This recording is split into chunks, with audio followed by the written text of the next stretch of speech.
Welcome, ladies and gentlemen, to another edition of the Wrestling Underground podcast. I am, of course, your host, as always, Chad Porto. Joining me is the glorious himself, Marcus Green. Marcus, how the hell are you? Good evening. And good evening. Yeah, I was trying to get NXT on my TV, but we got rain in the area and storms, so I still have an antenna to get local stations, and the antenna is not working. So I just put on my other TV that I have down here, my office hangout area, and it's TNA's Pluto TV channel, and they're showing Bound for Glory '06, Sting Jeff Jarrett main event, one of my favorite matches ever. So say lovey, lovey. So we're gonna start off real quick with some conversations about AAA and WWE. Then we're gonna get into covering Rebellion. If I have the energy and desire, this might be two separate clips, one featuring the talk of AAA, one featuring the Rebellion one, and then the entire podcast in its entirety. We'll see. It may just be the entire podcast. We'll see. But that being said, WrestleMania weekend saw the announcement that WWE has bought AAA. One of the biggest concerns I have in the world is the WWE's attempt to monopolize the industry to the point where everywhere you go, it's the WWE. Because I'm going to be honest with you, that may be fiscally intuitive for the WWE to try to do. As far as a fan goes, it is bad. All you have to do is look at the UFC right now, and you'll come to the all too realistic realization that a singular, gigantic company controlling a global sphere of the industry leads to a lack of growth, creation, creativity, uniqueness, ingenuity, and stars. The UFC has no stars. The biggest conversation heading around the UFC currently is that they don't really have anyone anymore that fans that will want to tune into, and it's starting to show.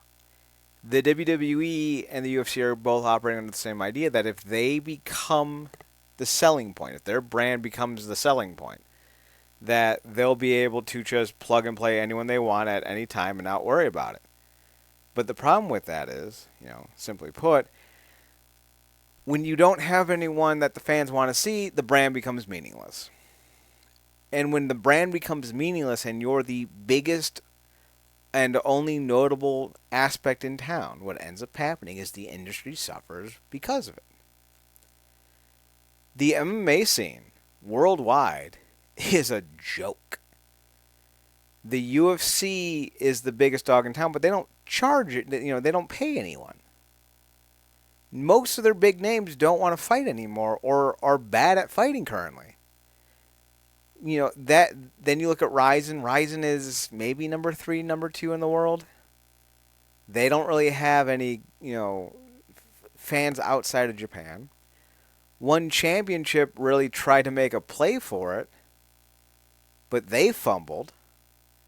Their growth has stagnated, and all the names that they were building themselves on have either left or retired. Then you have, of course, Bellator got bought by the PFL, and the PFL is apparently out of money. Then they try to launch this new fucking team-based MMA combat bullshit, and they're done before their first event. And this is a byproduct due to, in fact, that the UFC has a, dare I say, near illegal hold on the industry with some of their abusive and predatory contracts that they force talents into signing. And then they start to interfere, allegedly, with negotiations elsewhere, something the WWE has and still continues to do. Now you have the WWE doing a lot of the same things, with the byproduct end result being that they hope to have the same chokehold on their industry that the UFC does. And if they do, the pro wrestling landscape will be worse off as a whole. I don't want to be the one to point this out, but the NXT talent they're signing from their, sports athletic tryouts, by and large, aren't turning out that great. Some of them are. Some of them are going to be nice mid card, maybe even upper mid card guys. But for the most part, you're not going to find the next Stone Cold. You're not going to find the next Undertaker. You're not going to find the next, whomever doing it this way. You're going to find maybe one or two guys or gals every so often, because what's going to end up happening is they're all going to be taught the same way, which means they're not going to have a lot of uniqueness or originality.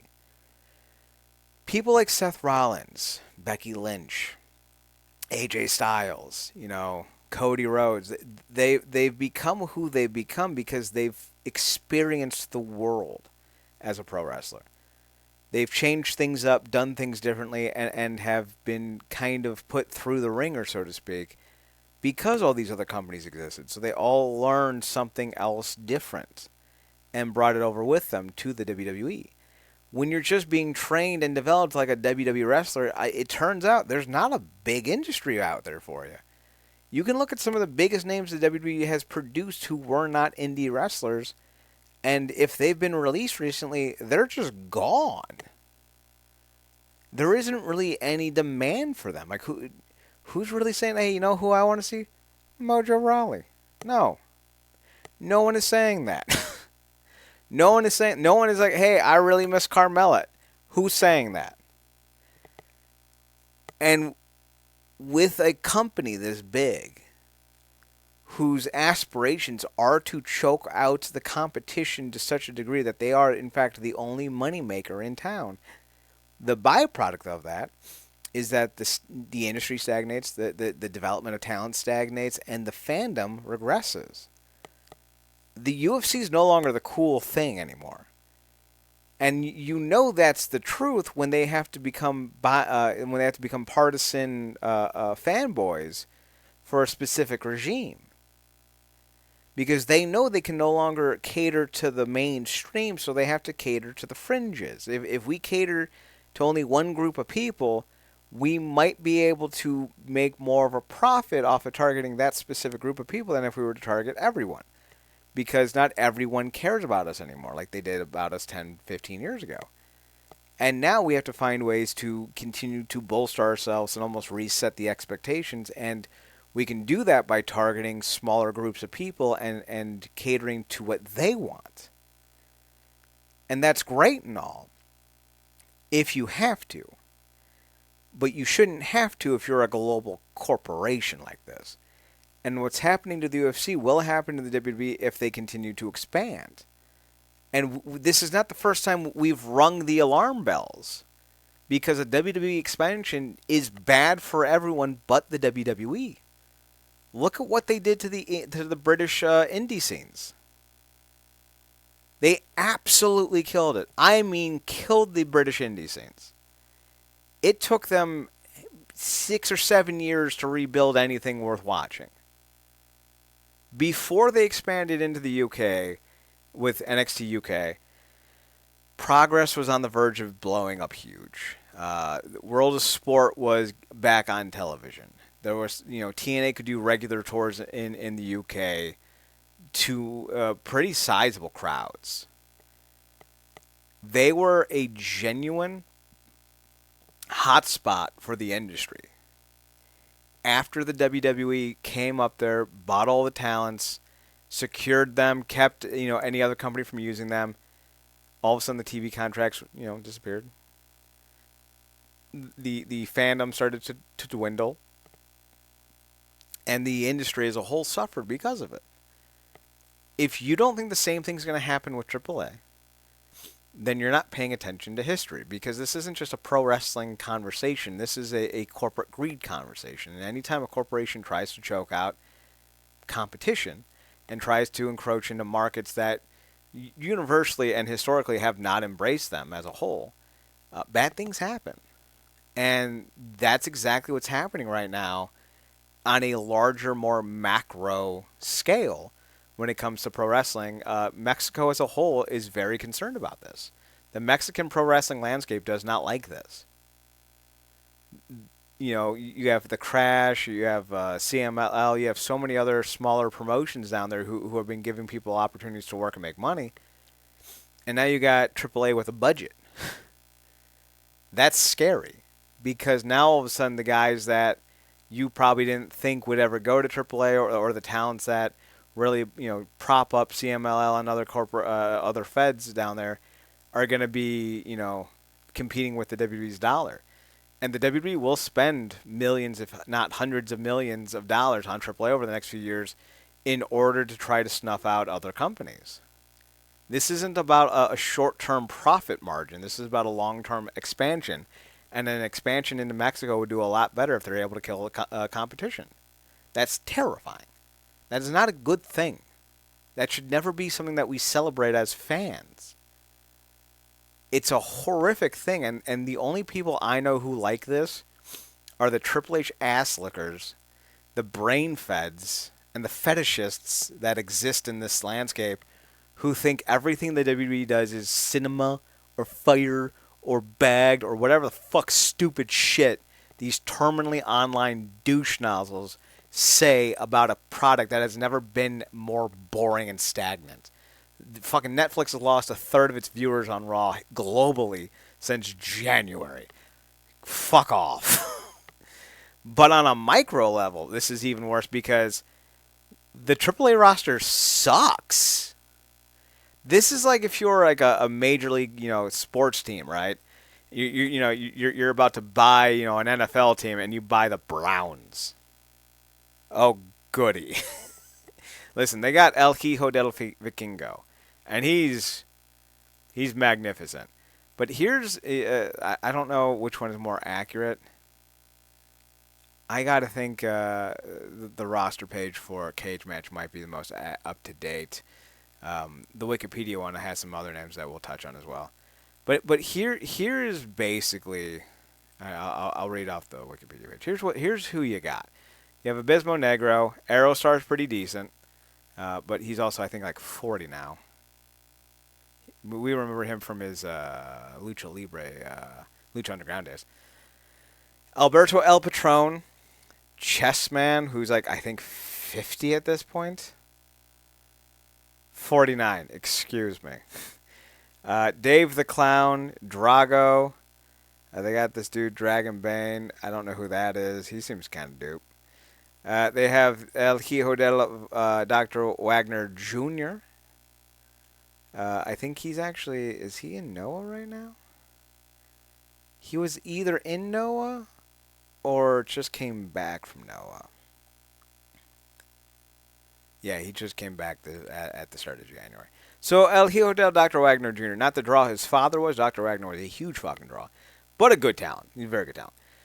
El Hijo del Vikingo, obviously. He is the modern-day Rey Mysterio, and despite that comparison, it's not a compliment. He's barely 5'2". They list him at 5'6", but come on. And he has the same problem Rey Mysterio has currently, which is chronic injuries.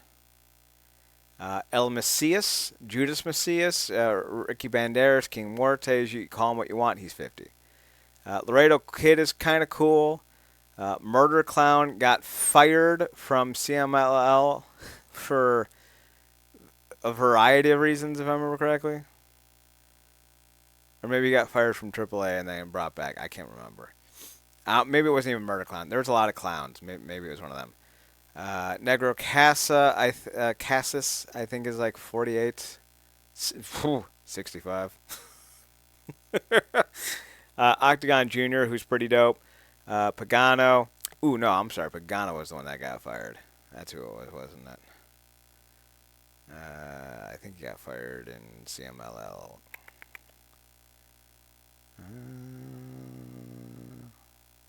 Maybe he got fired in AAA and brought back. It's hard to know anymore. You have Pimpinella Esclarada, a Exotico. That's their term for essentially, what the hell's the term up here? Drag queens, essentially. They're ambiguous with their gender.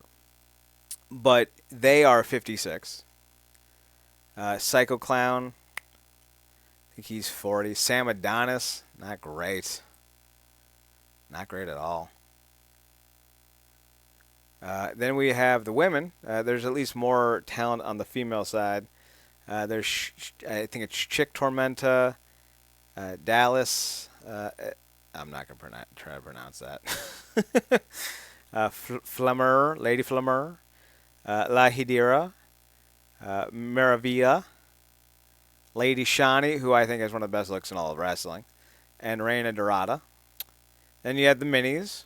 The minis aren't going to have a lot of play in the WWE, so we're not going to worry about them at the moment. But like, it's not exactly a who's who of the top talent in the industry. At best, you got El Hijo del Dr. Wagner and El Vikingo. Those are like your two best prospects, plus Octagon Jr. Outside of those three, I don't really know roster-wise what you got. And I think what you're going to end up seeing, Marcus, is the inverse of what we were seeing with NXT UK, where we were getting all the NXT UK talent brought over from the UK to Orlando. I think you're going to see guys like Andrade, Pentagon, Phoenix, Humberto, Hector Garza Jr. I think you're going to see Zelina Vega. You're going to see a lot of the Hispanic talent on the WWE roster head down to AAA. And I think that's why they've been building up this roster of luchadors, even though they don't use any. You know, they got Dragon Lee, arguably the best wrestler in the world, doing 3 minutes, matches on speed for Twitter. They top luchador in the company isn't even Mexican. Are we talking about Chad Gable? Yep. Yeah. Yeah. Yeah, that's just the way it is.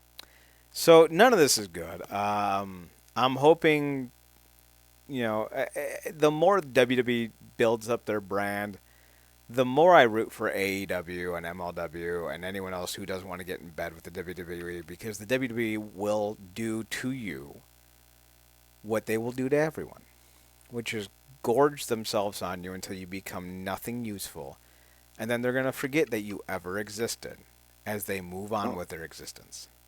oh my God, they're the wrestling industry's equivalent to a symbiote. Um, Not even that, because a symbiote will do whatever it can to keep its host alive.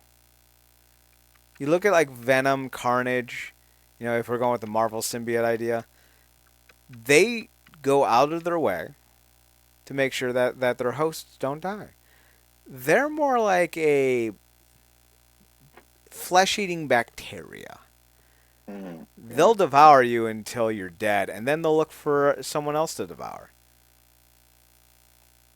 This yeah, is this is an evil company, and I'm not. yeah, Look who they yeah, support. Look who they endorse. Look who they prop it and puppet. We don't need to yeah, pretend they're not. yeah. It takes me right to that one of my favorite quotes from the cinematic classic known as Dawn of Justice BVS. When Lex was like, if God is all powerful, then he cannot be all good, and if he's good, then he cannot be all powerful. Yeah. And also for WWE and these, like you said, these fetish, these Triple H ass eaters. So much so that some of you should, Fetishists. Like a yeah, fed, not a fet. yeah, A fetishist. yeah. Some of you, yeah. Some of you have your head so far up that man's rare. You should have a Hello Fresh endorsement. Yeah. But yeah, it's just it's not good. Chad said it perfectly. What they did to NXT with NXT UK, they presented everybody with the opportunity. Everybody bid it. They picked what they wanted, or the best. They picked what they deemed was the best, and they ditched the rest. And like Chad said, they spent down near the better part of a decade rebuilding the UK scene because WWE literally picked it dry. But they constantly keep people on that hook of, oh, but it's your dream. You only ever got into wrestling because of us. Why would you not want to be here?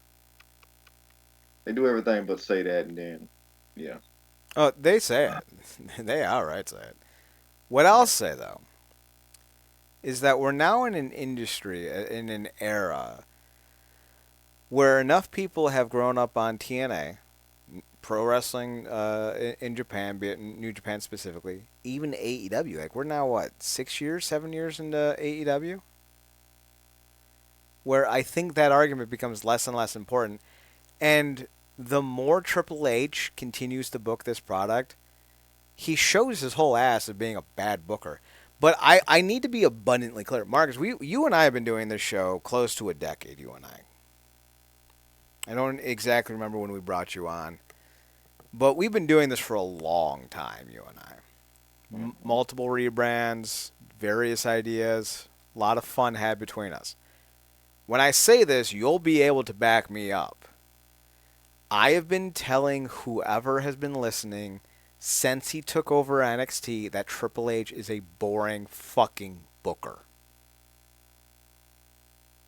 And that his ideas that work for a 1 hour NXT will not work for a 3 hour Raw.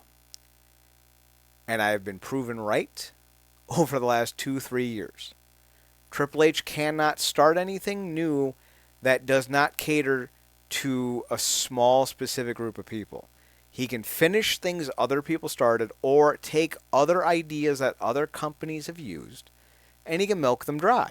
Kind of like Kathleen Kennedy over at Star Wars. But he cannot create something new that will work because he doesn't know how to cater to somebody that isn't himself. He hates the fans. And he is in a position of power only because he feels he deserves to be, not because he wants to actually entertain anyone. He has the same selfish, jagoff mindset that his father in law has. And it's going to expose him as a very bad booker. And with the hostilities that are apparently brewing behind the scenes between The Rock, who now leads, I shouldn't say leads, but is now on the board of directors, it would not be hard if they lose, I don't know, 2/5 of their start date viewership with Netflix. They lose 2/5, 3/7, a half of their initial start point for NXT, for not for NXT, for Raw and Netflix. They'll fire Triple H. They won't hesitate because here's the thing that no one ever talks about with these TV contracts. Every TV contract that I've ever seen in my life, be it sports, be it a news program, be it a seasonal TV show, every single one has an opt out clause for the broadcaster. Every single one. Now, sometimes it's done, usually 2 to 3 times a season for like your standard televised show. Like back before streaming destroyed entertainment, you would have essentially three jumping off points for a contract. You would have after the first initial set of episodes. So like if you had a 22 episode season and you're a brand new show, you only shot 6 to start. And either 6 to 8 episodes, after that they would decide, we're done. Or they would keep you around to the mid-season break, which was usually in January.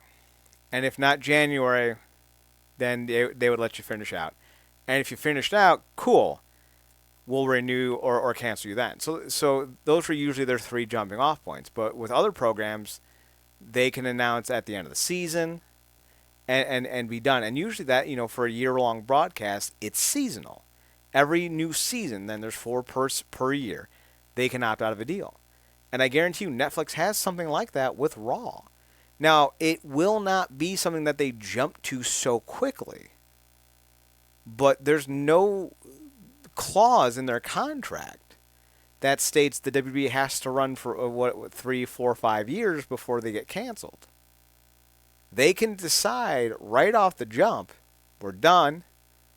We're going to cancel you come the summer.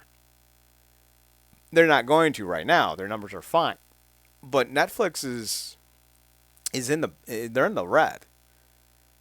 I don't know if they still owe $1 billion, but they still owe a lot of money, and they're not going to continue to spend money on a product that is not netting them a return. If they don't have the viewership numbers for Raw that they demand Raw has for the price they're paying for it, there is no reason in the world to think that they won't cancel Raw the first chance they get. And if the numbers start to decline so badly that that starts to become a topic of conversation, Triple H will be done in this company forever. Well, question about that because obviously, well, tracking back to what you said earlier, anybody listening, um, Chad has absolutely been um on that bell and blowing that horn about Triple H for that long. And if you need any proof, you see basically the proof is the height of that NXT gold brand, black and gold brand. When all those guys from Ring of Honor and everywhere else came in, and everybody, thought they was the best thing since sliced bread. When me, Chad, and everybody else had hopped on the train long before that, because we actually saw them when they had genuinely started, not when they got to NXT. Um, I don't think they had a OG from the ground up talent come out of that thing until they started what 2.0, and I think the last big name before that was straight up and down from the bottom up that they built, that was a genuine star, was what, Bianca? Yeah, you could say Bianca, you could say Roman, but even then, I don't think Roman is the star they think he is. I think Roman got booked well at the end of Vince's tenure, and Yeah, Triple H was able to follow the formula. Less is more with Roman. That's good if you're a boxer, right? If you're a great boxer, great fighter, what have you, you can charge 8, 12, $14 million a fight because you're only going to fight once or twice a year, so people are going to tune in to see you. Now, in yeah, wrestling, we can pretend that somebody's a great fighter, and then we can do the same idea. If we use you less, more people will come. The problem with that is pro wrestling is a weekly television show now as well. And you need to have yeah, guys who can't just do, every other month in the ring. They need to be weekly. Now, I think you need to protect them. I think you should only have one or two matches for a guy per month on television to help kind of keep that aspect going, but you should have them wrestle at least once a month and then have them do promos and other vignettes the rest of the time. But Roman can't do that and stay fresh. So, like, he has this self inflated importance that doesn't actually validate his standing. The best workers work, the best wrestlers draw weekly, nightly, not every third month of the year. And that's the problem with guys like Roman Reigns is because if you actually do put him on TV, he gets stale really fucking fast. So like even with yeah, Roman, you can't say he was a giant success because after his run with the Bloodline, which just petered out by the by, like what an awful fucking ending to that storyline. Remember Paul Heyman's like, we're not even into the third inning. Well, the game got called in the sixth due to rain. So like, yeah. It's and now Jay's the next big thing. Poor Solo got had somebody added to his side and basically got pushed to the background because Jacob's just that good. Jacob is I that don't good. know if I don't know if anybody cares about the Tongas if they come back or not. Um, and Big Jim's just gonna be Big Jim, but yeah, that's about where that train stops. And even going back to your point about Triple H not really they really being able to replicate that momentum he built in a very niche environment like NXT. We knew that what they did with Gargano and Ciampa in NXT was not going to be happened on the main roster. No, they don't have the And what personalities. and what happened? They had to mush them back together Mm-hmm. because unless they do, they might as well put them back in NXT. So I mean, it's just a lot of it's just facts. And even though he mentioned that his Hall of Fame speech that Dusty told him booking ain't easy. I mean, proof is in the pudding with a lot of this stuff. A lot of stuff has been started and stopped. A lot of stuff has been weirdly placed and not given enough time, but drawn out too long. Um, but a question I had, you talking about the Netflix thing, because we know Netflix is. had this mentality where if it's like it's something we do and it's not like house of cards hot, we drop it. Mm-hmm. If they that did happen with uh, WWE, I don't. Do you really think they that WWE would blame Triple H? I feel like they need their narrative with Triple H to work so bad they just blame it on Netflix as being as fickle as the fan base. No, because once you get to a point where a major brand like Netflix is dropping you, you cannot protect anyone. You have to start going scorch earth on whoever is in charge to show any potential advertisers and networks who may still be interested that you are not going to continue to make the mistakes that got you canceled in the first place. Triple H will be done in this company and done in this industry because he has pissed off too many people outside of this company to find another landing spot. They will sack him so hard if he kills the brand to the point where Netflix cancels them. There is just no way around that. If you are so bad at booking that you tank Monday Night Raw on Netflix, you don't recover from that. Because we're not talking about being on cable anymore. You used to be able to make an argument. Well, USA Network only had like 100 million households globally. You know, if you can get like just like like 7%, that's great or what have you. You are now on a platform that almost caters to a billion, if not more, people globally, and you are at or under the number of viewers that were on USA Network at the end of December. The alarm bell's not going off, but it should be. And if we see someone take over creative in the next 6 months, it's only because their viewership has fallen so badly on Netflix. Because they're not just catering to people in the US anymore. Netflix caters globally, and they are Yeah. still pulling in about 3 million viewers. That is not something to celebrate. That is not something to champion. I guarantee you they are disappointed in the numbers that they are getting.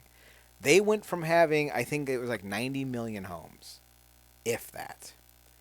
Maybe 100 and plus at its peak at the early 2000s. And you went up, a deca size. Like you deca sized the number of people that you have access to. You went from 100 million to a billion, give or take. And you kept the same numbers. Holy shit. That's got to be concerning. If TNA did that, TNA barely cracks 100,000 viewers on cable right now. If TNA went from Access TV to FX or to CW or to wherever, and they didn't triple, if not quintupled, the number of people watching their product off the jump, it would be a disappointment. It would be an absolute disappointment. Now you're looking at something so much grander and so much more impressive in terms of size, and you can't deny that this is a problem for the WWE. And them trying to expand into other territories isn't helping things because Triple H can't handle what he has on his plate right now. And now you're going to have Jeremy Borash and Conan book AAA against one of the three juggernauts in the industry, CMLL. You're going to spend so much money trying to compete with that company that if it does not work, I guarantee you AAA, and this is again, if it doesn't work, AAA will be dead. Full on and dead. No more running shows, no more company. We'll be dead in 2 years. Then in 2 years they keep all the talent they want, and then we think the rest defect at CMLL. Well, whoever's not under a WWE contract will likely be blackballed unless they come to a northern company. I have a hard time thinking that guys who stick with AAA during the WWE regime, during the ownership, are going to be welcomed by the rest of the Mexican lucha libre industry. Now, let's just say Octagon is under contract, you know, Maybe maybe when his contract is up, he would want to jump to CMLL. Maybe he's not happy about all that. Yeah, yeah, you could see like a guy like that rebounding. But if some of the guys sign with AAA because of this deal, or if some of these guys re-up with AAA because of this deal, yeah, if the WWE fumbles this, which they're going to, they have a track record. The track record says anything not Monday Night Raw or SmackDown fails. They have a track record. It's pretty succinct. When this fails, the board of directors will want to cut bait. They'll want to stop giving AAA money. The WWE will either sell AAA or basically absorb it and erase it from its existence. And whoever sided with the WWE will likely never work in Mexico again. Because the folks in Mexico are viewing this as a imperialistic takeover. What is that one song? You're not what the hell is it? Not like us. What was the verse in that? You're not a colleague. You're a colonizer. Yeah, That's what this is, and Mexico's not going to be happy about that. So yeah, at the end of the day, this is bad. This is bad news bears for everyone. yeah, yeah. God bless them, man. Like this I get it for the exposure, but that don't necessarily mean it's gonna be effective. Like you said, like I said, they did with NXT UK. They gave everybody hope, kept the ones that they wanted, and they could benefit from the most. Some are still around, and then they just kind of cut bait Hmm. with all those guys. Either had to, go back or hope to God that they could maybe get the catering and kind of hang out there until they got the opportunity to get on TV and find something useful. But that's just not how it goes because every time they do something like this, you got to remember they are constantly, constantly forming people in the NXT. They got evolved now. That's the whole thing. They're constantly looking for collegiate talent and whatnot. It's just they're not hurting for bodies. So you really got to stand out. And I wonder how much of of those guys go take the Bakara route and try to endear themselves even more by like really honing in now, trying to learn some consistent English. According to reports, every Hispanic-speaking wrestler on the AAA roster is being told to learn English. Mm, So that's not great.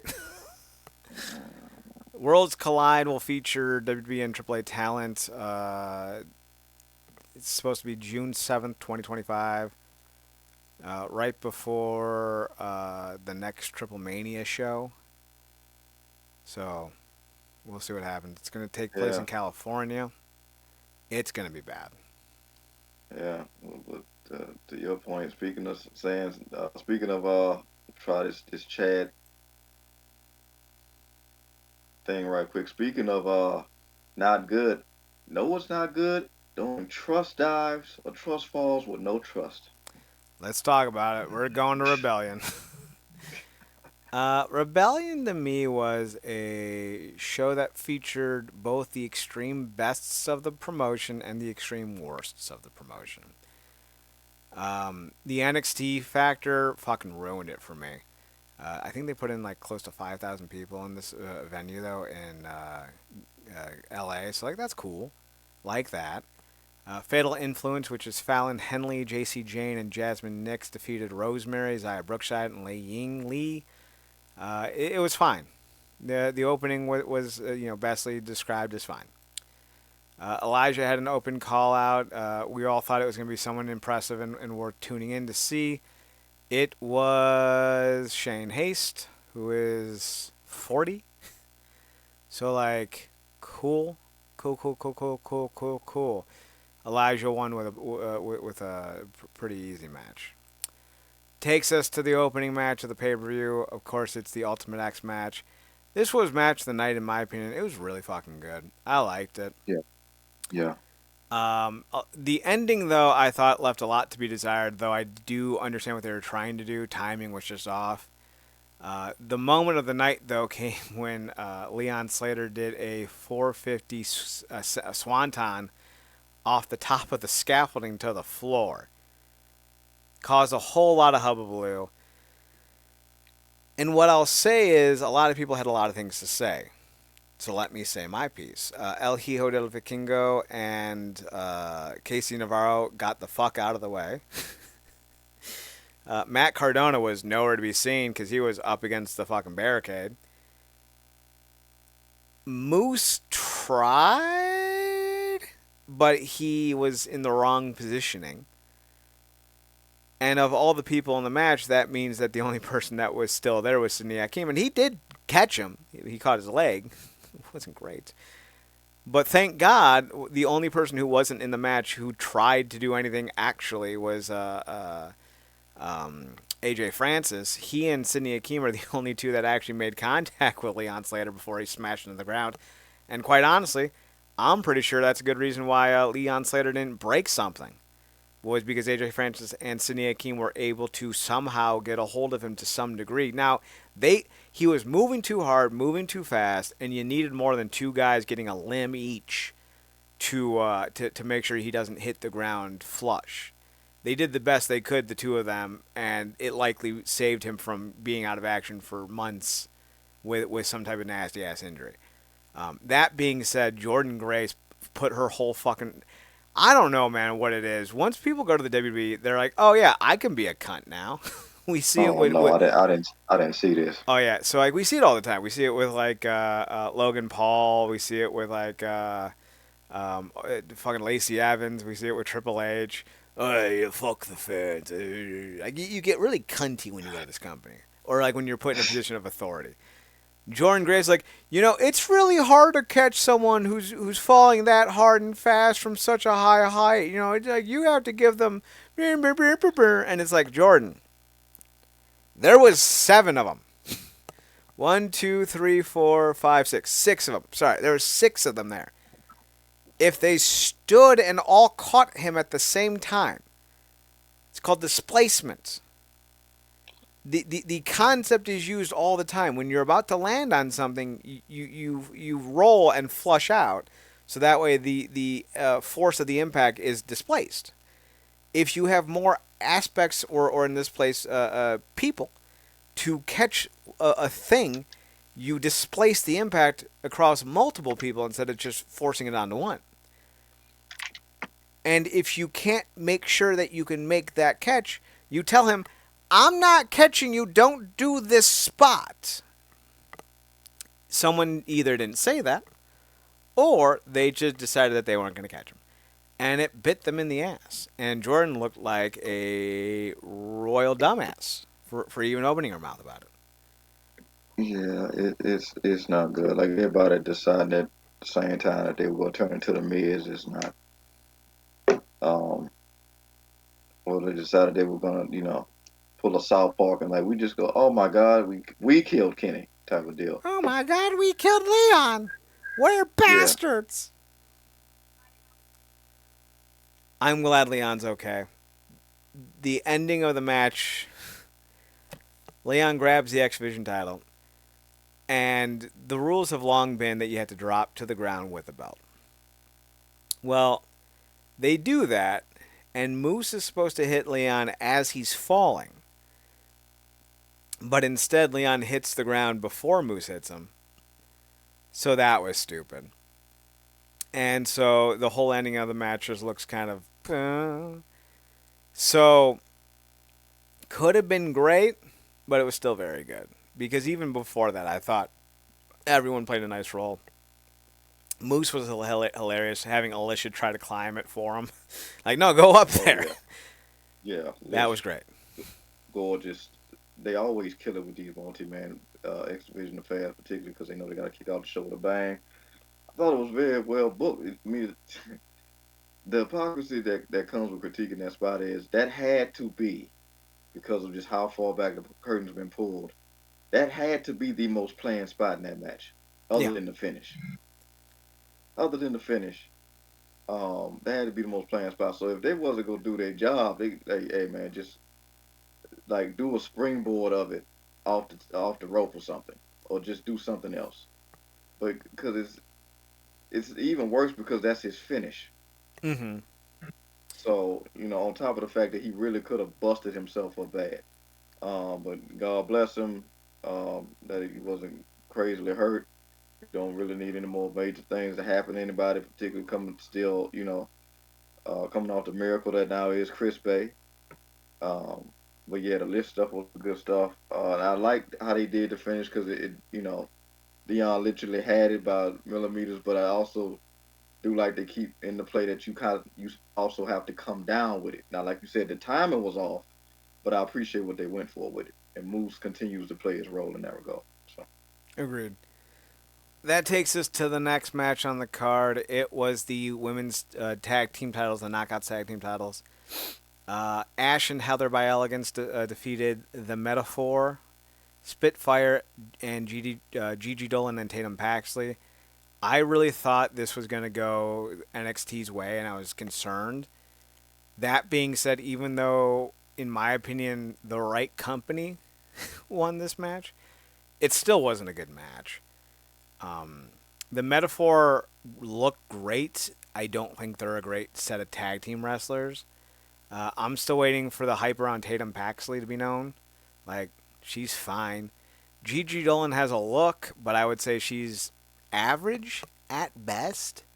Ash by Elegance shouldn't be on the roster. I'm sorry, Dana Brooke. You peaked 10 years ago, and whatever uniqueness you had in your look, that short, stocky muscle girl look, she predated Jordan Grace by a little bit.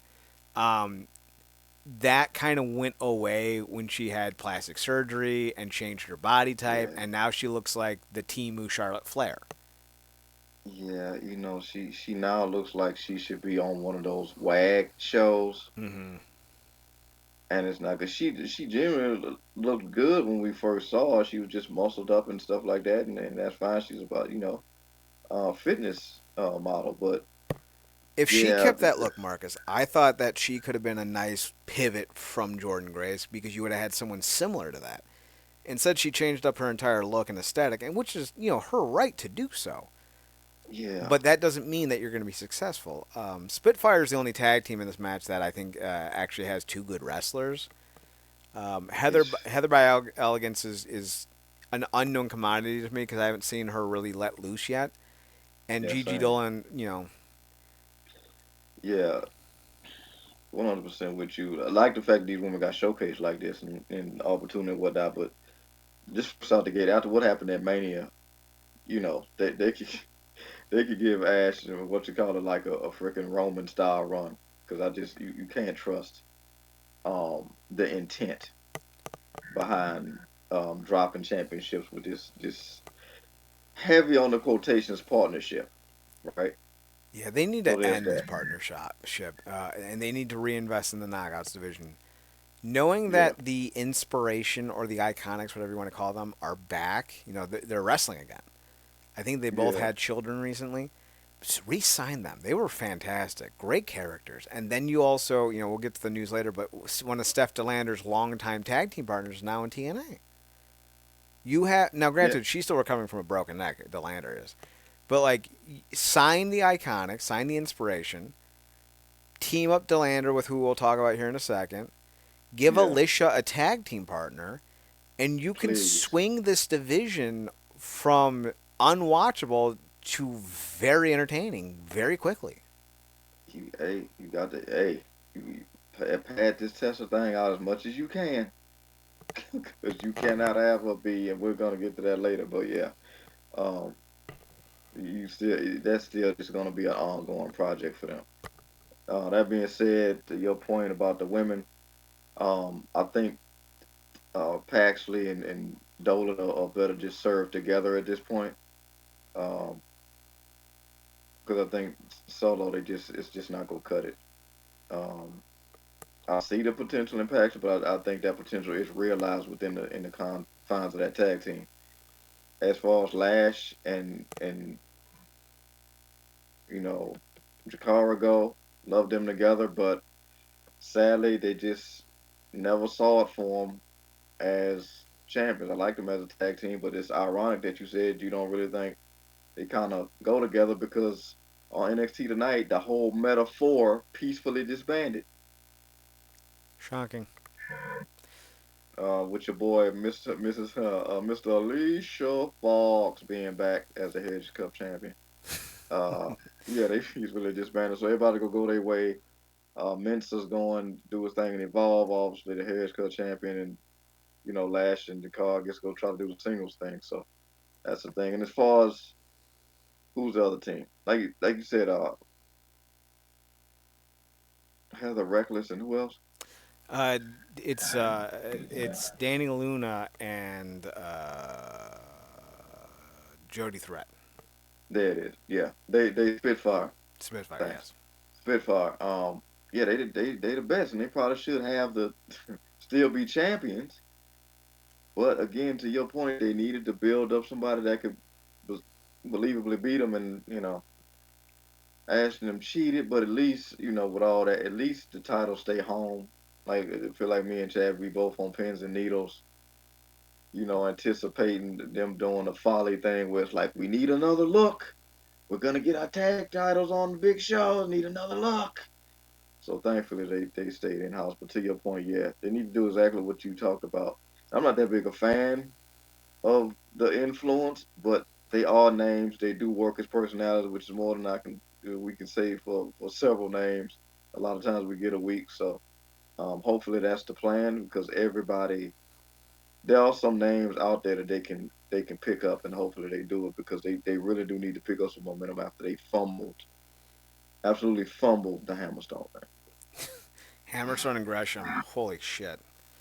Oh yeah, All right, next up. Are these out of order? Did I forget one? what's the next? The international was it It was a tag? six-man Here we tag. go. There we go. Gotcha. It was in the wrong spot. So the six-man tag, it was the Rascals and Ace Austin, accompanied by Sean X-Pac Waltman, taking on the System, Brian Myers, Eddie Edwards, and Moose, serving as a late replacement for JDC. The Rascals, in what I thought was one of the cooler but also cringier moments of the night, came out dressed in their best DX cosplay. Generally, I wouldn't be a fan of this. I'm not a big fan of the WWE. But, Ace Austin came out with the Billy Gunn shorts. Trey Miguel came out with the Road Dog shirts, pants, excuse me. And Zachary Wentz came out with the old school Triple H tights. That was a cool little nod to Waltman, who I always thought got a bad rap, especially because he was in TNA 3 or 4 times, I think, and still wrestled pretty well during his stints. Even later on in 2010, I thought he was pretty good still. The match itself was fine. Moose had to wrestle twice. Brian Myers is not someone that I would ever have signed to any roster at any time in the world. That dude is a below average athlete, and watching him wrestle is like watching paint stay dry. I don't mean watching paint dry. I mean the paint's been applied for 6 years. Now you're just staring at a wall. That's still more entertaining than Brian Myers. So like this match was only ever going to be so good, and it was. It was fine. The right guys won. X Pac, Sean Waltman hit a X Factor on Alicia, which was hilarious. Other than that, mostly a forgettable six-man tag, aside from the entrance. The entrance was cool. To your credit, to your point about X Pac, I don't think he got enough, credit either. Not in terms of his career, but it's really been cool to see just how he's turned his life around personally. Mm-hmm. Um, which even holds more weight now, with the late great Scott Hall. So yeah, but I dug it. It's rarely find something I don't like with the Rascals. They always do their thing and show up big on these shows. And yeah, as far as the system go, they're fine. I'm wondering how much longer they're gonna be a thing. Because I feel like it's always a ticking time clock on these things, particularly because um, with Edwards involved. Because hasn't he defected yet or not really For what? the system? No, the system is still intact as of right now. Gotcha. So like the clock's on that, but they still holding together because obviously Moose is doing this thing. But yeah, this is solid. Out. You're not gonna really get a bad thing with this particular combination. But like you said, it's just not necessarily something you might go back to. Speaking of things to go back to, Steve Macklin defeated Eric Young in his 168th rebooted attempt to try to come off as tough. Ron Stoppable's mascot had a fine match with Steve Macklin, but it was, in my opinion, bogged down by the far too many run ins from the Northern Armory. I do not care about any of these dudes. This is a miss. I know this is seemingly blasphemy, but because he is champion, you booking it. Obviously, you just have to work around Macklin because he is the champion. Who do you run him into in terms of a feud next? Because you obviously, knowing you, you fire Eric Young. I don't know if you throw the armory with him, I like but Judas Icarus. The rest of them, no, you can get rid of them. yeah. I feel like maybe you do Mustafa, and you have Mm, Santana challenge for the world title. But also, I don't know if you want to do a face versus face thing. But Santana versus Hendry could be money. It might not be. It might be. Well, only one way to yeah. find out on that one. To your point, because Macklin is a face now, because obviously he had to face the evil naked mole rat.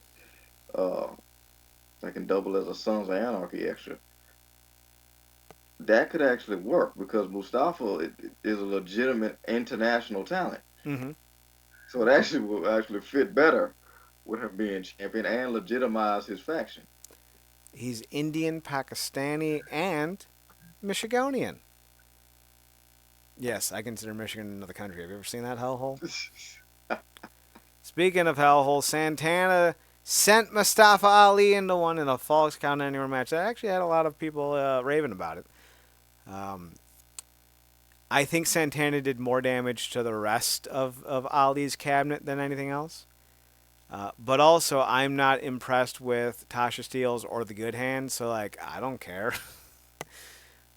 We really kind of missed the opportunity to establish the Good Hands, and Tasha, I feel like, is just Spinning wheels. yeah, in a lot of ways. I think she's a great worker. I feel like her personality is overinflated to a degree, and it comes Mm, off as trying too hard. In her mm. attempts to stand out, I feel like she isn't. Yeah, and it's interesting because her attitude is actually pulled back in this iteration of her character. Mm-hmm. Um,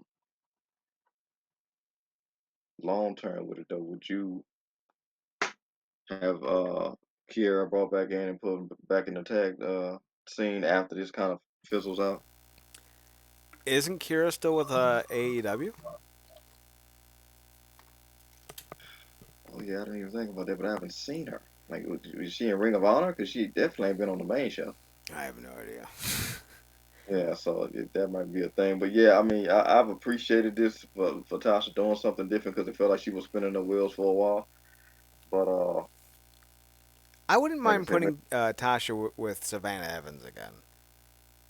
mm, Like, but actually give them something to do, but also, like, give them a gimmick that stands them out. Because neither of them are going to mm, carry the promo, right? So find a gimmick and maybe a manager that you can package them with and promote them yeah, in a way that makes them stand out. I think maybe that's how you get them over. As far as getting this match over, it's pretty good. I wouldn't say it's the match of the night, but I would say that Santana winning was the right call, and he definitely does have the fans on his side. So, yeah. Of yeah. all the shaky creative we talked about, he's had the best consistent booking Mm-hmm. since he came back to the company. And going back to the room right quick, because so much stuff has happened. Did they ever pair Steels with Lish? Kind of. Okay. But you could pair them together. That could be Yeah, interesting. yeah, yeah. So yeah, but good on Santana, man. Like I said, he got next. We got the announcement that Indy Hartwell has signed with the company. I like her as a personality. As a wrestler, I think she's on the Steph DeLander level, which is to say that she's serviceable. I would not put her in a. I feel like with the Knockouts Championship, it's almost like the Ring of Honor World Title from like 2004 to 2012, where it doesn't really matter how charismatic you are. It matters that you're the best wrestler in the company. And I feel like if you're going to win the Knockouts Championship, you need to be the best wrestler on the brand. And if you're not, you don't get the belt.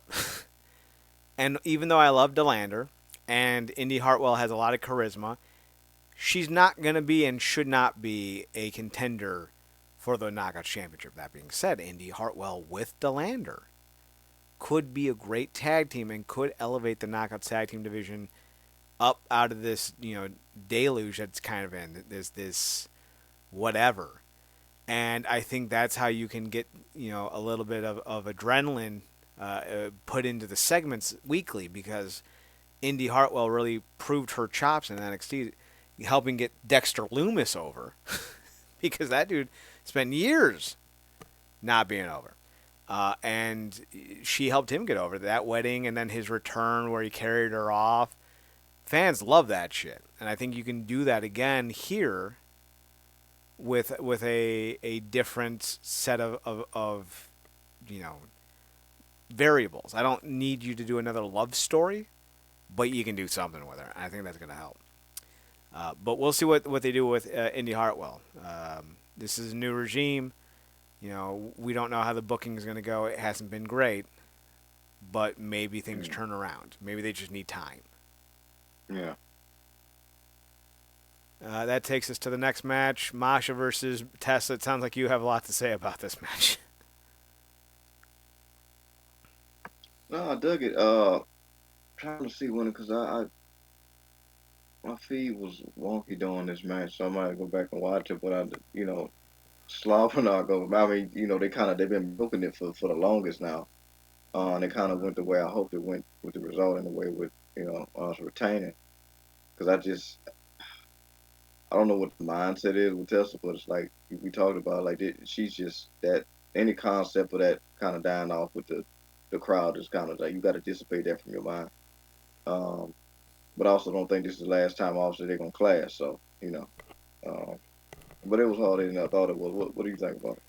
It was a nice little bout. I don't think it's such a good match that we should run it back again and again and again.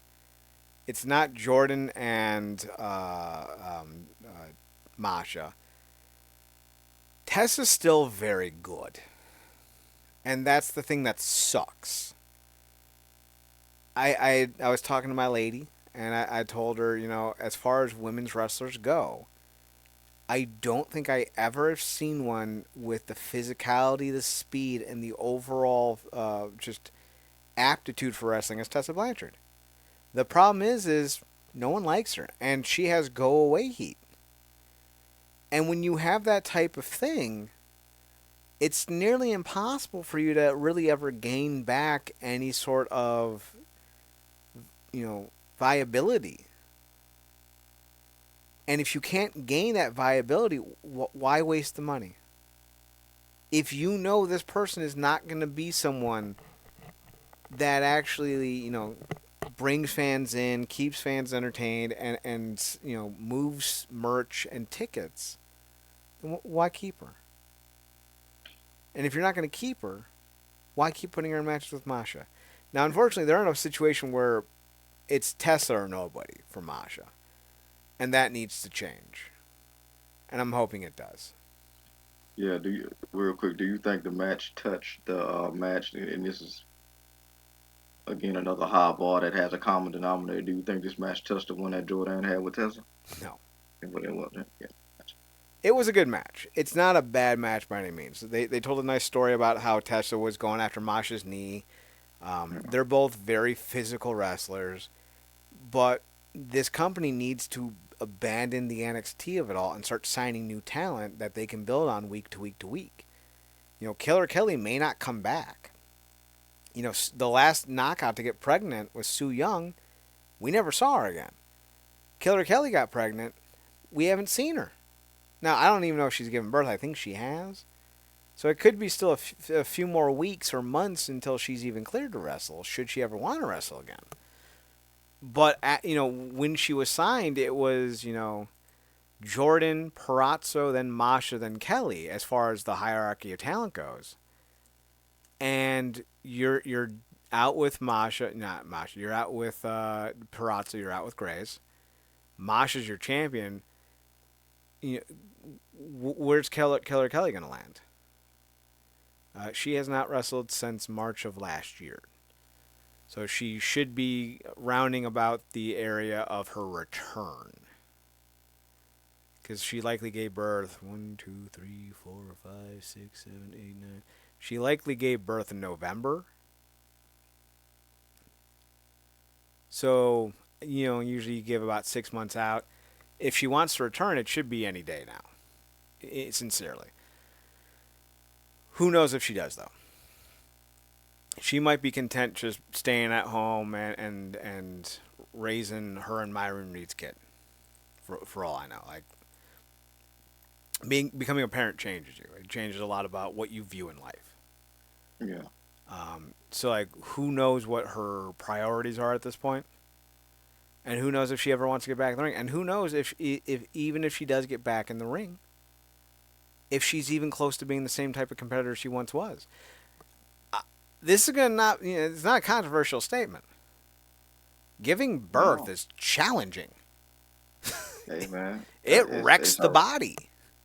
yeah. It's funny, man, because I was thinking about this because well, when I think about the women, oftentimes like it's interesting seeing like Becky and some others come back and be on any type of level of where they were before they left because it's just a whole completely different thing, and I'm surprised we don't hear about women in wrestling, potentially having difficulties having kids because of the turmoil that they took their body through even before they get wrecked by pregnancy Mm-hmm.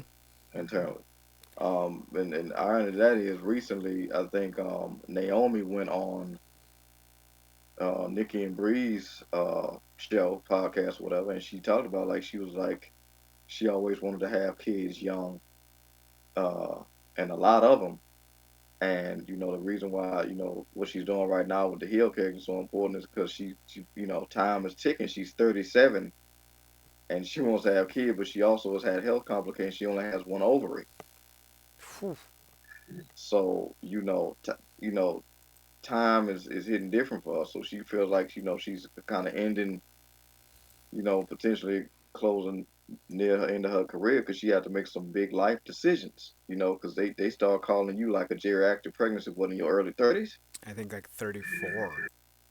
something to that effect. So that's a thing for women, and like you said, at that point, even if she said even if she wanted to continue wrestling, she can't because she got to think about making a whole life switch. And even if she could, uh, or had the notion to come back after that, coming back to be a performer after having a kid at nearly 40, what does that even look like? You Mm-hmm. know what I'm saying? So that's it. That's a real thing. But that's another L that they took because Killer Kelly and Monster, they were a hell of a tandem. They were losing Killer Kelly. Now listen, women as athletes will always have to deal with pregnancy and child and forthcoming child's different than men because men don't bear the children.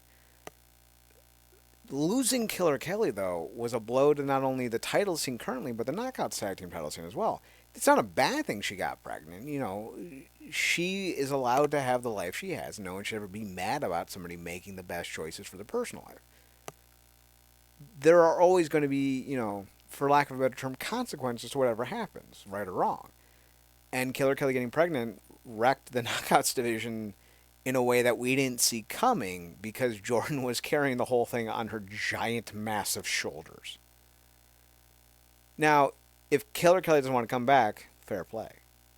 That's okay. There's nothing wrong with that. But then you also have Kylan King getting hurt again during her rehab. And she was a nice force to have. She was a big, I think she's like 6'1", and you lose her. And she was a budding prospect. And now you're stuck using these NXT, wrestlers who are fine, but fine doesn't pay the bills. You have to be great or extraordinary, especially following a run of Deonna Purrazzo and Jordan Grace and Masha Slamovich. Because those are three of the best female wrestlers I've seen in my life, and they're all different. And now you have to, find someone who can match Masha's level, and you don't have any of them. You need to go out and sign some women who can do that.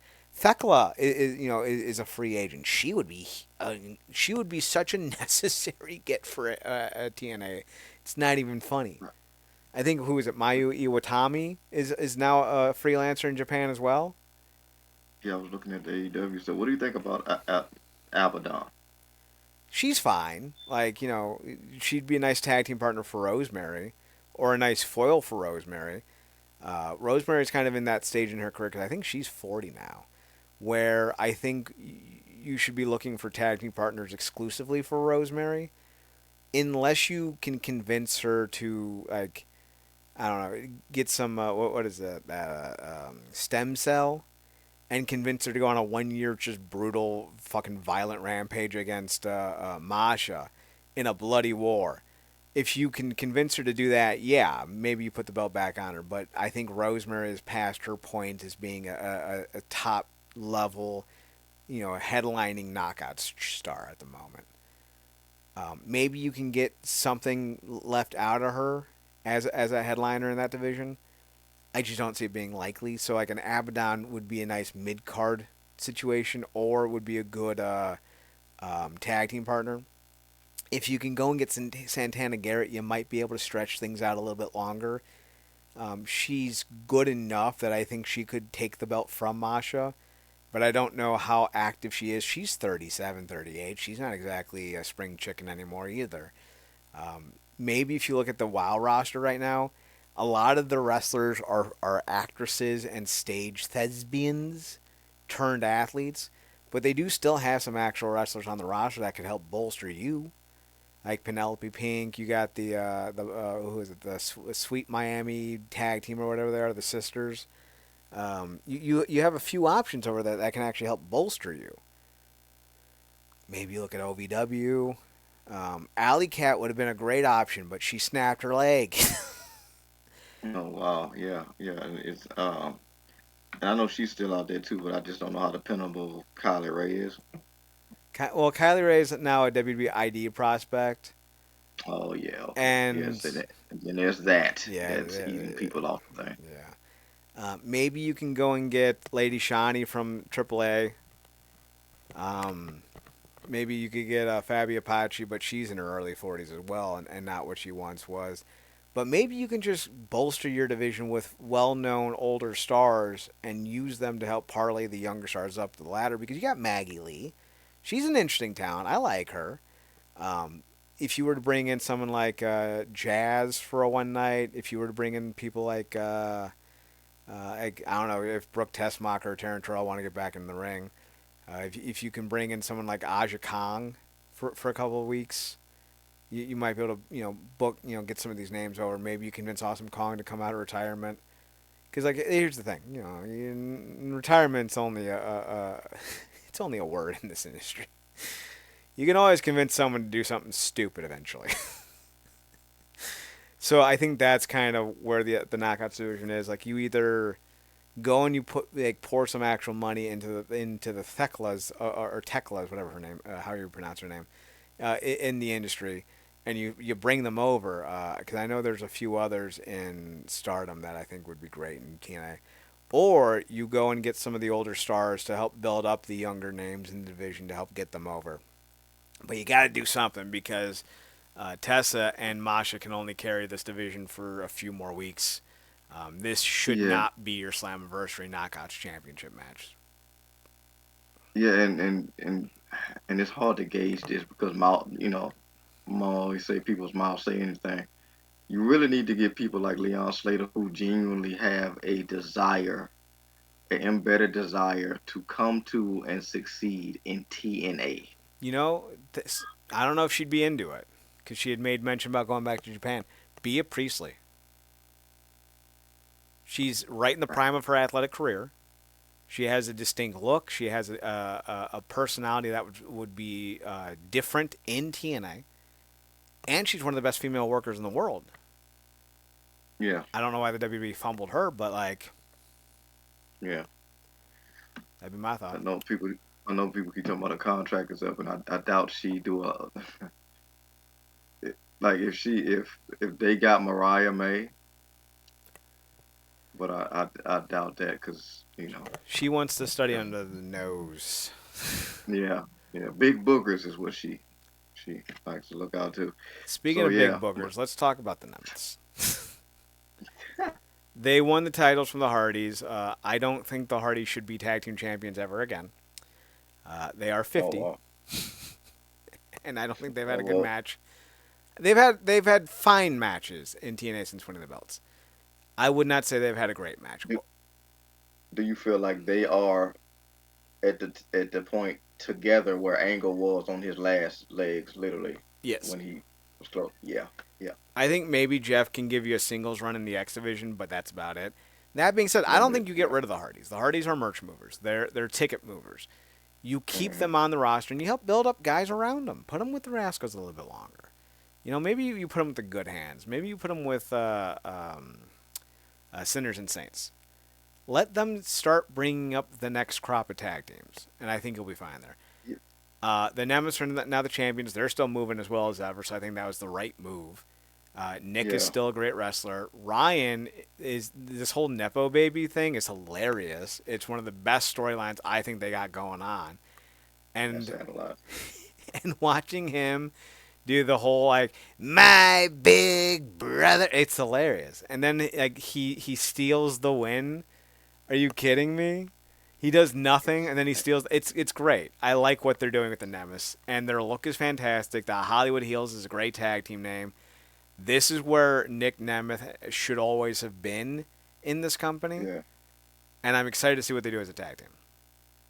yeah, same. And like you said, don't get rid of the hardest. They're great. And if I don't know, and I got to go catch back up on these impacts. Just him being able to do anything Willow related will pop me. Mm-hmm. But just yeah, they allow them to really get off into some weird stuff when they get off into that Hardy compound of it all. So they obviously wouldn't be able to do that at the E.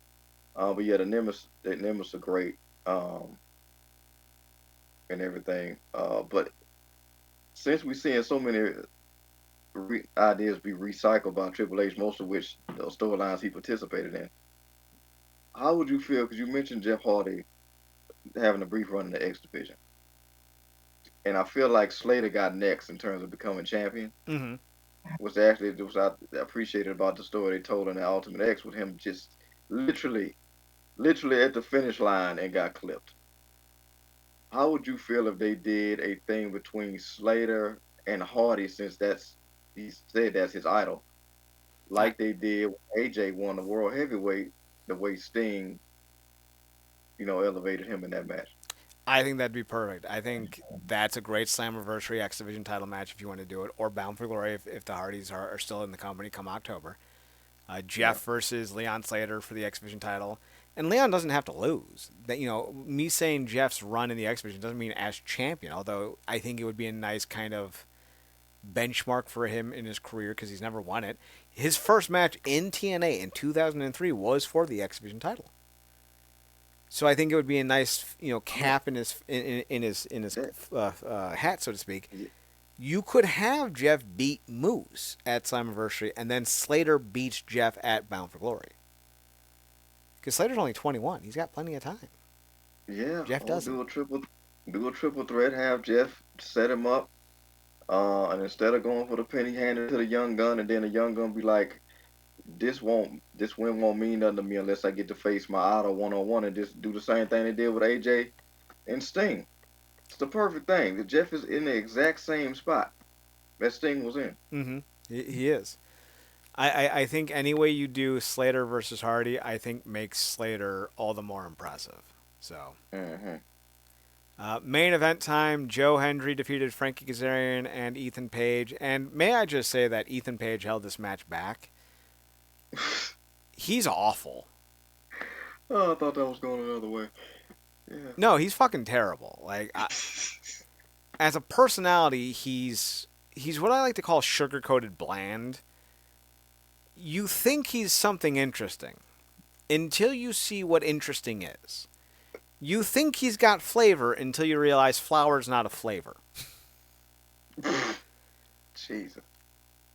As a wrestler, he's bad. So, He's not even average. He's bad. I mean this from the bottom of my heart, Marcus. We've been watching this boy since what, 2016 when he debuted in TNA? I have never seen him have a good match that did not have Josh Alexander carrying the whole thing. That includes his run in TNA, his run in AEW, and his run in NXT. NXT has never been more unwatchable than with him as champion. NXT has never been more unwatchable with him at the top of the card. It's just been bad. It's just been bad. I think this match would have been fine, if not even good, if not even great, had it just been Kazarian and Hendry. Because even though Kazarian's 48, he can still move. But yeah, we get bogged down. We get bogged down with this page of it all. It's fucking awful. yeah, I mean, look, the fact that he can even do still most of the stuff that he did when we were first introduced to him in them days when he was basically the Leon Slater of the X Division is insane. Um, but I also think because of what he means to the history of the company in that regard, and all the work he's put in since he's come back, I think he deserved to get that shot 1-on-1.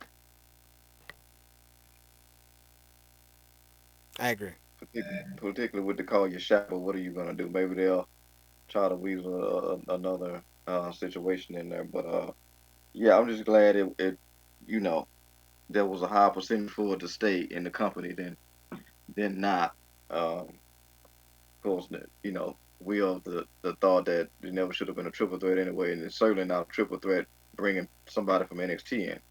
Um, so thankfully it stayed on Hendry, even with all our very deserved, well-intentional criticism of everything with the partnership, including everything with Joe going on. It's still cool to see him get wins. He's deserving of it, and yeah, I'm just glad they close out because a lot of times they have a historical, uh, real bad history of just overthinking their main event world title matches. Mm-hmm. I'm just glad they didn't do it here. So yeah. What I'll say, real briefly, about Joe Hendry of it all. They used the WrestleMania stuff on the show, but they did not do it in a way that showed you that he got his ass kicked or that he took a second RKO unnecessarily just to make him look like a bitch. Secondly, Joe Hendry's like, I can't do a Scottish accent, so I'm just going to do an accent. I don't know if you know this, but a WWE wrestler with a tour bus is going to come to Rebellion. It's a big deal. The fuck was that supposed to be, Indy Hartwell? Fucking hell, Joe God, Henry. God Don't damn make it, promises you can't keep. Undertaker got a tour bus, and he could have been there. We didn't see him. Not Right? that that would have meant anything. You So, know, Gunther recently negotiated a tour bus in his contract. That might be something that becomes far more regular with all the money that they shipping in. So that don't even mean nothing.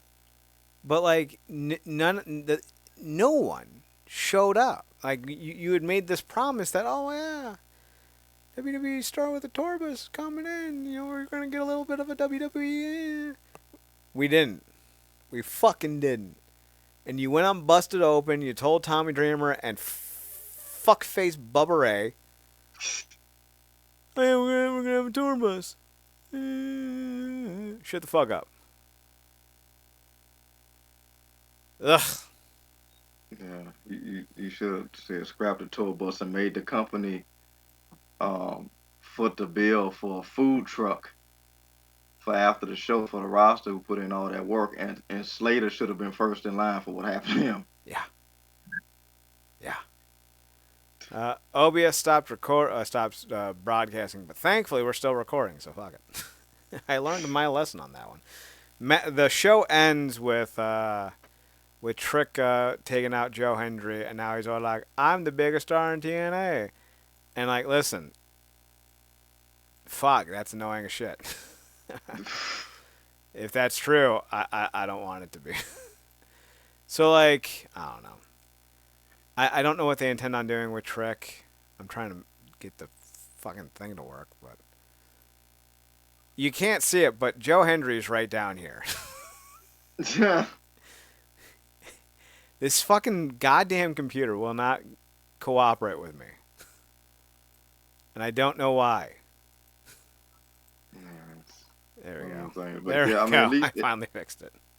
nice. At least we know he can get his lick back on Trick because he surely wasn't getting it back on Orton. No, oh hell no, hell no, he wasn't getting it back on Orton. Ugh. Now listen, Trick is good. Yeah. Trick's not great. Trick's not better than Carmelo. No. And Carmelo's not getting. Jesus Christ.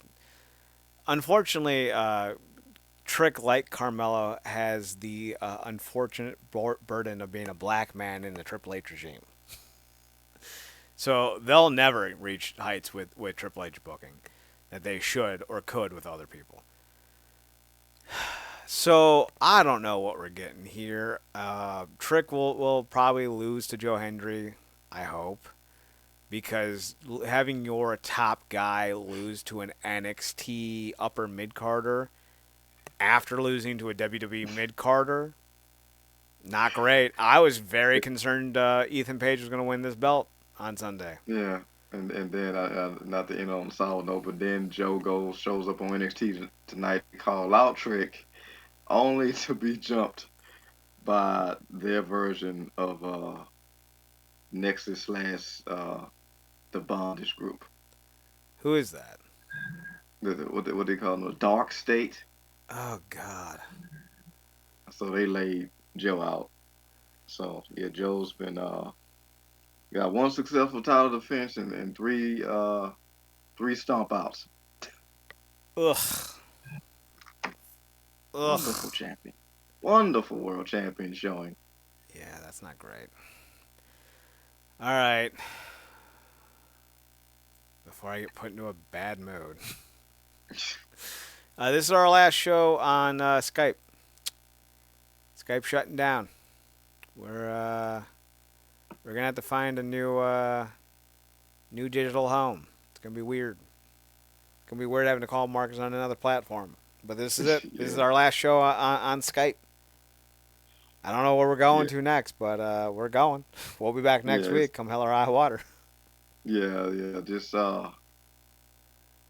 Just stay tuned, keep your ear to the ground. It's been a long time since we've had to potentially strategize off screen uh, on a significant level leading up to a show. I don't think we've had to really do any strong deep dives in anything since we were the ones that started the case. Um, Yeah, on on Allison Mack and whatever that group is called. yes. Uh yeah, that's our Al Bundy game that nobody talks about. It is. It really We the is. only ones we the only ones that know we scored, bro. There was only one Um other person in the entire world talking about that story. Nexium. There's only one other person. oh That was it. And man. they were a writer. We were the first digital format to cover it. Will we And get then it credit for it? literally No. no, and then it literally took off. Like I'm It was like like this had to 6 be the weeks most later. random It was 6 weeks later. All of a sudden, they get raided. full on national news. There's a whole arrest thing. Like it's like that first season of Smallville where like if Lex would have found Clark's spaceship. Right? Jesus. But unlike that, I do believe Lex would have protected Clark and treated him like a god had Clark just told him and been upfront and honest. I don't think Lex would have fallen into his dark hole of madness, if you will, had Clark just been honest. Clark's the real villain of Smallville. It's I, just, that's not but I do entirely wonder true. if he would have been more pissed at him because he wasn't doing what he thought he should have been doing with his powers. Because even Lana would later get like, how could you do anything and all you want to do is sit on a farm? Yeah, but Lana was a terrible character, and Lois saved that show, so, like, fuck her. Beautiful, gorgeous actress, but the Oh, yeah. character was like, Yeah, Kristen Krug's great. But when they brought in, shit, what was her name? It's just Durance? yeah, Erica Durance. Erica Yeah, it was Durance. just And then they slow burned it the whole time. Yeah, they did. But Loved it. the last few seasons, though, I thought were the best in the show's history. So like, can't really Yeah, complain. and they basically nailed Doomsday, certainly aesthetically. Fumble Darkseid though. But they nailed Yeah, Dark Side was gonna be hard to do, but like, I don't know what you're gonna do. All right, yeah. end of the show. RealNerdCorp.com. Check us out at the website. RealNerdCorp.com. RealNerdCorp.com. You can also find us on Twitter at NERDCORP. Marcus, you are also on Twitter at Paradox Kid. PARADOXKID. That's me. Skype has been real. Skype, it's been real. The other show that he does is the True Penny Show. Check him out there. TRUEPENNYSHOW on Twitter as well. You can find me on Twitter at Chad Nerdcorp, CHEDNERDCRP, and on the Instagram at Chad's Photo at CHEDSPHOTO.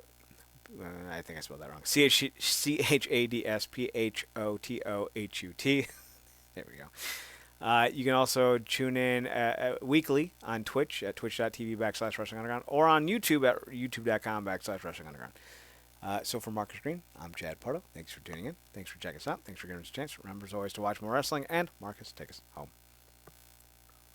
Good night.